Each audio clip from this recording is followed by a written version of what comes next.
Here we have scholar of the Bible Dan McCallum on a podcast with Cole discussing the Bible's recent explosion in popularity around the world. Many are even now calling it the Renaissance period for biblical interest and desire. At the beginning of the interview, Cole is bringing up some notable names. We got Jordan Peterson, Dennis Prager, and Joe Rogan. Like a guy like Jordan Peterson has this huge audience, and he talks about the Bible and does all this stuff with like Dennis Prager. And Jordan Peterson has been recently promoting the value of scripture based off his own expert analysis as a psychologist in more recent content. Few weeks ago or whatever it was, Wes Huff was on Joe Rogan, and everyone's talking about the Bible again on these mainstream platforms. And Joe Rogan is also mentioned because he's been featuring guests like Wes Huff, a biblical scholar known for dismantling the false claims and ideologies of Billy Carson. So Cole is essentially explaining to his audience the growing global conversation around the Bible and how it's being discussed more now than in previous years. Do you think the Bible is having a bit of a renaissance right now? And are you comfortable with the hands that it's in the intellectual spaces?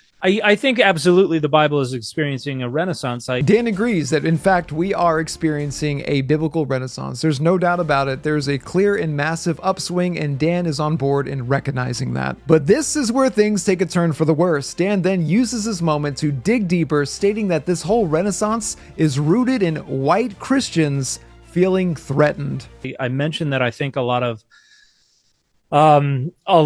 white Christians have felt under threat by pluralism, and I think this is one of the reasons that folks like Joe Rogan and Jordan Peterson and Dennis Prager are making so much money. And it seems for Dan that it can never simply be God moving or a revival unfolding. There's always a financial or off-centered agenda tied to religion and influence. Dan continues to imply that this surge is about white people needing to feel validated and important in this movement, this renaissance. Is because they're trying to speak to that group and make them feel validated and make them feel important. Which is an absolute jarring and condescending shot to the uneducated animal that he suggests make up the white conservative audiences that are tuning into the thought-provoking content by the likes of Joe Rogan and Jordan Peterson.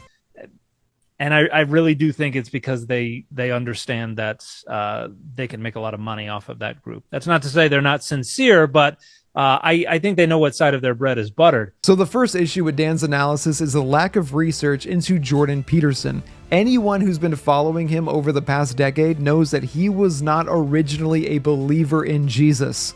He was an agnostic atheist. It was through deep study of the Bible that he came to understand the validity of Scripture